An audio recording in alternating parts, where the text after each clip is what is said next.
What's going on, guys? So in this video we're going to be talking about 5 very specific fragrances. These are all pretty new to my collection, minus one I've had since last year. It came out last year, but the rest of these are pretty new to my collection. Some are even new releases for this year, and based on my experiences with them, especially some of them very recent experiences, they make an immediate impact on people because they're just so alluring. They're just so enjoyable to smell, for lack of a better term, and I want to talk to you about them, so stay tuned. Starting with one of the newest releases from Bob, this is called Agneta. This stuff is magical. Such a beautiful cardamom, coffee, oud, and amber fragrance. That is the main accord you can expect from it. It is an extrait. This is part of their Lace Extraits collection. And it's supposedly made from the best raw materials in perfumery. And it smells of top-tier luxury quality. It really does. This is some pricey stuff. And it smells like some pricey stuff, too. Beautiful, intoxicating. Everybody I've come across that has smelled this has fallen in love with it. This stuff makes an impact. It really does. It's got an intoxicating yet very inviting, well-rounded quality to the scent profile because it's not a complex note breakdown, but it does have a bit of depth to the smell. When you start to really deep dive with your nose, it has some depth. And it's one that the performance is outrageous on. It's not an immense room filler, but it is a very consistent scent bubble that will attract when people get into your range. It does leave a nice trail as you walk by. It's very captivating. Very, very captivating. An experience worth having. If you're looking for that head turner that doesn't smell like a bunch of other things, you really should get your nose on this one. I'll have links below to everything to help you guys out to try to secure samples, but definitely a must-try if you're looking for that kind of thing with Bob Agneta. Next is one of the better boozy gourmands I've put my nose on in a while. This is actually a 50% oil concentration. It's ridiculously strong, wears very, very heavy, and is an ode to where I'm from, South Louisiana. This is from City Rhythm Fragrance. This is New Orleans Jazz and Booze. This stuff is so attractive. It's powerful, too. I mean, I can't imagine too many people not enjoying this one unless you just don't like extremely boozy fragrances because it is heavy on that rum cognac type of smell. There's pralines in here. There's spice, like a nice cinnamon spice. You get kind of that beignets feel as far as the gourmand, bit like pastries, for example. It's beautiful. You know, I was going to be Niles's biggest critic on this fragrance, and I ended up absolutely loving it. I actually have my sample right around here. There it is.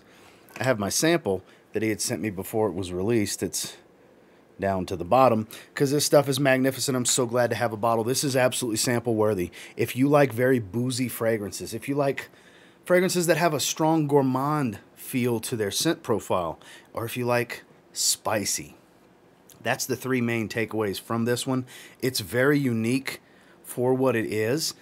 Extremely powerful, big head turner type of fragrance because the sillage on this one is ridiculous. It does project pretty heavy early on, and the scent bubble is immense and strong. And this is an all-day spray and then stump. This is staying on your skin until you scrub it off that evening. Definitely a head turner. If, like I said, if you're into that stuff, because you're into that stuff if you click this video in the first place, this is one to get your nose on. City Rhythm Fragrance, New Orleans Jazz and Booze. Next, we're getting a bit fresher. So this is from a French niche house called Rose and Marius. This translates, because I'm not going to try to butcher the name of the fragrance in French, translates to a stopover in the creeks.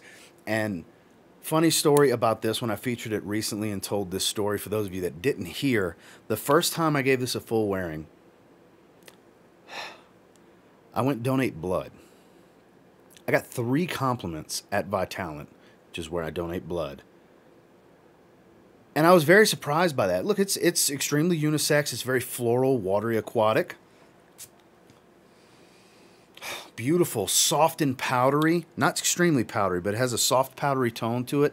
It's got a water jasmine note, and it does have a watery, aquatic feel. A little creamy, soft, powdery floral. A lot of brightness and citrus at the top. There's some geranium here that kind of adds a little bit of an earthy floral tone, more so than a minty quality. There's some moss, I believe, that adds a little bit of an herbaceous feel to it, but Definitely not a green and spicy type of fragrance, not real chypre heavy in any way. A little touch of woods and musk in the backdrop.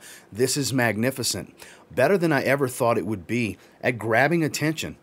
I love the way it smells. I wear fragrances for me, but it's always an added bonus when somebody wants to pay me a nice compliment or ask about what I'm wearing. I love when a conversation gets sparked about a fragrance I'm wearing because I love talking about fragrances. That's why I do this on YouTube, for example. And this one sparked some interesting conversation. I was very impressed by this one. I have limited experience with it. I've only worn it a few times at this point. It's very new to my collection, but it has had a resounding impact on those around me, especially in more confined spaces, maybe not just outside in the open or in a large department store or anything like that, but in an office setting, clinic setting, for example. I mean, it's not a room filler by any means, but it's strong enough to grab people, and it's so interesting. And I think one of the main reasons for it is because it's so unisex. It has that appeal that I think women would like to wear it for themselves, not just to smell it on someone else. And that's actually one of the 3 ladies that complimented me on this, said this is something she thinks she would enjoy for herself as well. So definitely one that made an immediate impact upon my first wearing with this fragrance. I was quite impressed with just the overall wearing experience that I had from it. Get a sample and try this one. This is from Rose and Marius. This translates to a stopover in the creeks. Next is a new release from this year, a masculine rose fragrance. This is a head turner. This is assertive, a strong statement maker. And like I said, for being rose dominant, it's actually quite masculine. It is Adonis Awakens from Argos. This stuff is absolutely stunning. Has the Mysore sandalwood that's found in Danye, one of the previous releases from Argos. It's so good. It has this red berries kind of fruitiness at the top that adds more of this vibrance to the top note. There's 2 different types of roses, a Bulgarian rose and a rose absolute, I believe, in the deeper dry. And it's very ambery. It's a little warm and spicy. Look at the detail work on this plate as well. That's all hand-painted enamel paint. Raised, embossed, debossed. Just a lot of work. You get a lot for your money with the presentations on this. And the quality is second to none. The performance is fantastic. This is one of the best releases of the year, in my humble opinion. This is one that more people need to try. It's filling the area. Look, I've sprayed some strong fragrances so far in this video. And this is overwhelming and overpowering the airspace that they were occupying for a moment. This stuff is really strong. This is captive. This is a great professional everyday wear for someone that wants to command the room, because it does make a statement. It is very powerful in the statement that it makes. It creates assertion, dominance in many ways, because it's just so strong. Power is a good word for this one. And I know there's going to be a bunch of Jeremy fragrance jokes because I said power. Shout outs to Jeremy. That was not intended. I just realized it as I said it. So have fun with that one, guys. But this is definitely worth trying, in my opinion. My experience, not a compliment getter every single time I wear it, but I've had a few conversations about what I'm wearing and just the uniqueness of this scent profile. It's definitely quite the attention grabber and worth getting your nose on. This is Argos Adonis Awakens. Last but not least, one of the fragrances that really stops people in their tracks. It's a magnificent experience for me when my wife wears it, for me to be in her scent trail. It's a great wearing experience for myself. I've had people stop me in grocery stores to ask me what I was wearing when it comes to Zaharoff Signature Rosé. I mean, it's one of the most unique and intoxicatingly powerful fragrances. When you get a hit of this one, you want to smell it more. You don't just want that one sniff. This is one of those fragrances that you just need to keep smelling and smelling and smelling. It's such an addictive scent profile. Very unisex, though leans a tad masculine for being rose dominant. Not quite as masculine as the Argos rose fragrance, but the incense really comes out a lot on my skin. You get a little bit of an ambery feel. There's a warm wood tone from the oud. It's not a traditional oud rose type of blend. So when you hear oud and rose, don't think those types of scent profiles. It does not smell like that. There's peony, there's Bulgarian rose, there's Turkish rose. So you get the thick, robust rose. You get the bright, fresh, and watery rose. You get a little bit of everything for what would make a great men's floral fragrance that, again, Doesn't lean so masculine that it's not perfectly unisex, because my wife has her own bottle. It smells more like a sweet rose on her skin, where it's a smoky rose on my skin. Just magnificent. This stuff is powerful. And like I said before, I've had people stop me in a grocery store multiple times. It hasn't just happened once, multiple times, to ask me what I was wearing, because it's just such a unique scent profile. Definitely one that'll stop them in their tracks. I promise you, it's happened to me. This is Zaharoff Signature Rosé.